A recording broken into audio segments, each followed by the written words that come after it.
अस्सलाम वालेकुम। इस वीडियो में आपके साथ PSY 505 की असाइनमेंट नंबर 1 का सलूशन शेयर करूंगा। ये सेमेस्टर फॉल 2023 की फ़र्स्ट असाइनमेंट है। इसकी ड्यू डेट 16 नवंबर है और इसके टोटल मार्क्स जो हैं वो 20 हैं। लेसन नंबर 1 से ये ली गई असाइनमेंट है जिसमें definition and nature of developmental psychology assignment है। इस असाइनमेंट को जो ऑब्जेक्टिव्स हैं उसमें यह है कि students understand experimental research methodologies used in landscape of psychology to recognize scenarios where diverse research designs have been applied within the realm of developmental psychology। तो अगर आपने चैनल को सब्सक्राइब नहीं किया तो जल्दी से चैनल को सब्सक्राइब कर लें और इस वीडियो को लाइक कर दें और इस वीडियो को शेयर भी कर दें अपने फेलोज़ के साथ। अगर आपको पेड सर्विसेज चाहिए, कोई assignment, GDBs, internship, report writing, final projects, PSY 619, active citizenship PSY 612 और कम्युनिटी वर्क PSY 312, तो आप मेरे व्हाट्सएप नंबर जहाँ पे जो शो हो रहा है इसके ऊपर कांटेक्ट कर सकते हैं। इंशाल्लाह रीज़नेबल प्राइसेस में आपको ये सर्विसेज प्रोवाइड की जाएंगी। तो चलें बढ़ते हैं इसके सलूशन की तरफ। तो जैसा कि आप लोगों ने लेसन नंबर 1 पढ़ा होगा, उसके अंदर उन्होंने डेवलपमेंटल जो आपको बताया गया था कि डेफिनेशन और नेचर ऑफ डेवलपमेंटल साइकोलॉजी है, तो उसमें आपको जो 5 सिनेरियोज दिए गए हैं, आपने इनकी आइडेंटिफिकेशन करनी है, नॉन एक्सपेरिमेंटल मेथड्स बताने हैं और उसके बाद आपने इसकी जस्टिफिकेशन करनी है।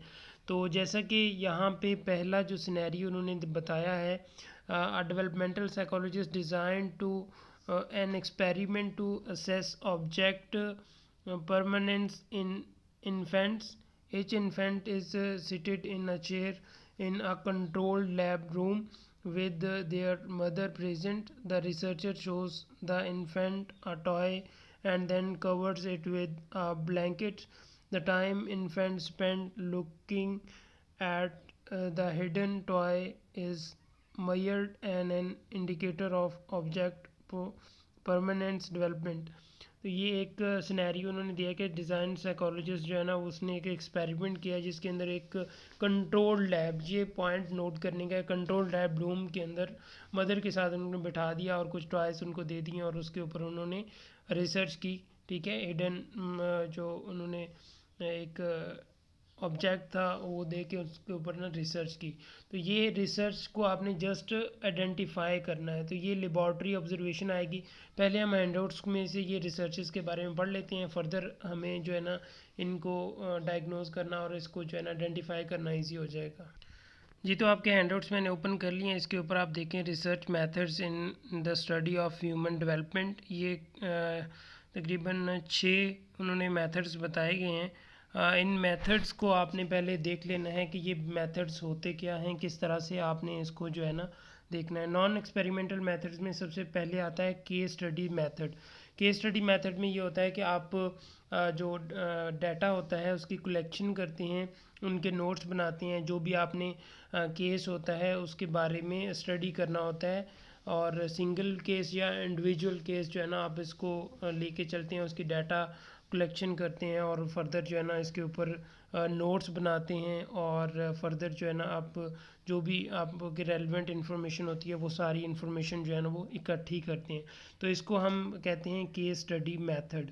और दूसरे नंबर पे आपके सामने आ जाता है नेचुरलिस्टिक ऑब्जर्वेशंस। ये एक नेचुरल एनवायरनमेंट के अंदर जो है ना ऑब्जर्वेशंस इकट्ठी की जाती हैं, रिकॉर्ड्स इकट्ठा किया जाता है, लोगों के बिहेवियर्स रियल लाइफ सेटिंग्स में जो है ना चेक किए जाते हैं, जैसा कि प्री स्कूलिंग, नर्सिंग होम्स। तो वहाँ पे जो भी आपकी इंफॉर्मेशन आप इकट्ठी करेंगे उसको हम नेचुरलिस्टिक ऑब्जर्वेशंस कहते हैं। इसके बाद लेबॉर्ट्री ऑब्जर्वेशंस आ जाएगा जिसके अंदर आपने को मैंने जैसे फर्स्ट सिनेरियो में बताया था कि इसके अंदर जो है ना वो बेसिक इन्फॉर्मेशन एक कंट्रोल्ड एनवायरनमेंट के अंदर देखते हैं और उसके अंदर ही वो एक जो है ना लैब जिस तरह से होती है वहाँ पे वो सारे एक्सपेरिमेंट एक मखसूस जगह के ऊपर जो है ना वो किए जाते हैं, पूरा कंट्रोल होता है जो भी उसके ऊपर एक्सपेरिमेंट या जो चीज़ें वहाँ पे ऑब्जर्वेशन इकट्ठी कर रहे होता है। अभी नेचुरल आप देखें जो नेचुरल ऑब्जर्वेशंस हैं वहाँ पे कंट्रोल नहीं है। ठीक है, वो जो एक्चुअल में एक्टिविटीज़ कर रहे हैं वहाँ पे वो वाली नोट होंगी, बट लेबॉर्ट्री के अंदर कंट्रोल्ड होता है, सारा कुछ जो है ना वो खुद ही मैनेज कर रहे होते हैं। थर्ड नंबर पे आपके पास आ जाएगा यहाँ पे लेबॉर्ट्री ऑब्जर्वेशंस आ गई। फोर्थ नंबर पे इंटरव्यू आ जाएगा। इंटरव्यू में ये होता है कि आप जो है ना एक्सपेरिमेंट जो कर रहा होता है वो पूछता है, क्वेश्चंस करता है, डिफरेंट किस्म के ओपिनियंस इकट्ठे करता है लोगों से, और उसके बाद जो है ना फिर वो अपनी जो भी उसने ऑब्जर्वेशन या कोई भी रिसर्च करनी होती है उसको लेके चलते हैं। तो ये यहाँ पे इंटरव्यू के अंदर वो क्वेश्चनिंग करते हैं।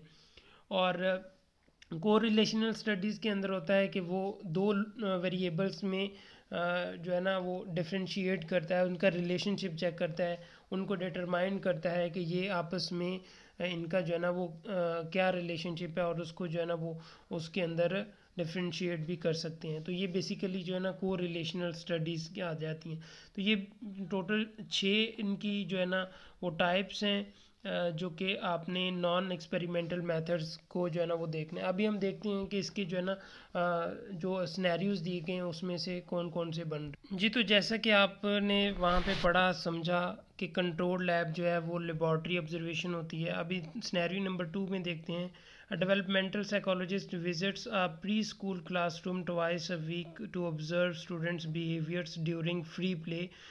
She records the number of times each child exhibits helping behaviors towards classmates, such as assisting with the cleanup, sharing toys, or consoling a peer who is upset. यहाँ पे देखें एक साइकोलॉजिस्ट ने एक एक्सपेरिमेंट कर रहा है, तो वो ट्वाइस अ वीक वहाँ पे जाते हैं एक प्री स्कूल में, और वहाँ पे वो जो है ना उनके बिहेवियर्स को एग्जामिन करने के लिए, ऑब्जर्वेशन के लिए। तो ये नेचुरलिस्टिक आ जाएगा। यहाँ पे आपने जो इसकी जस्टिफिकेशन देनी है ना, ये आपने जस्ट इतना लिखना है यहाँ पे, नेचुरलिस्टिक ऑब्जर्वेशन को पहले थोड़ा सा अपने वर्डिंग में एक्सप्लेन करें कि ये क्या होता है। हैंडआउट्स में से आप उसको थोड़ा सा कॉपी कर लें, पढ़ लें, और उसको डिफरेंट अपने वर्डिंग में इस यहाँ पे एक्सप्लेन करें।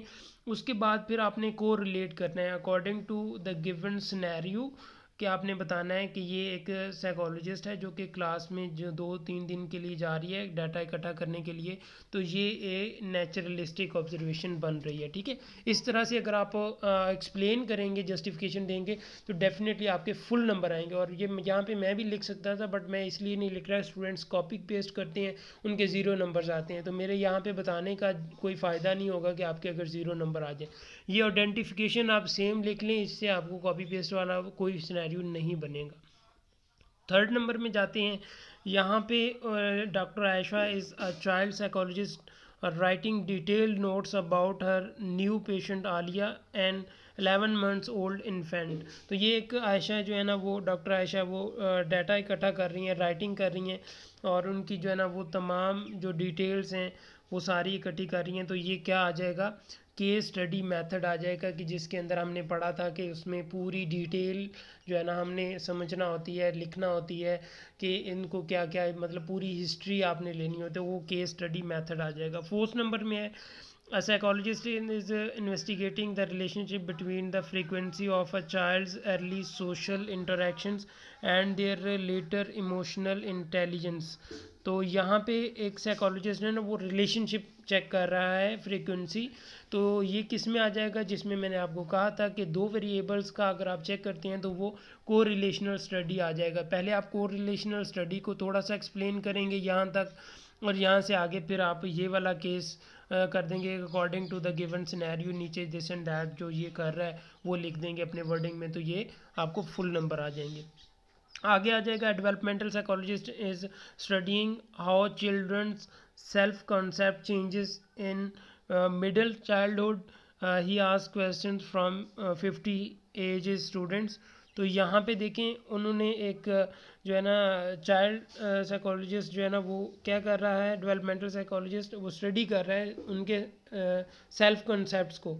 तो वो क्या कर रहा है, क्वेश्चन कर रहा है। तो ये जो क्वेश्चनिंग होती है, ये क्वेश्चनिंग हम किस में करते हैं, इंटरव्यू में करते हैं। तो यहाँ पे आपने पहले इंटरव्यू के बारे में थोड़ा सा लिखना है, उसके बाद आपने यहाँ पे इस सिनेरियो के बारे में लिखना है, तो आपके पूरे नंबर्स आ जाएंगे।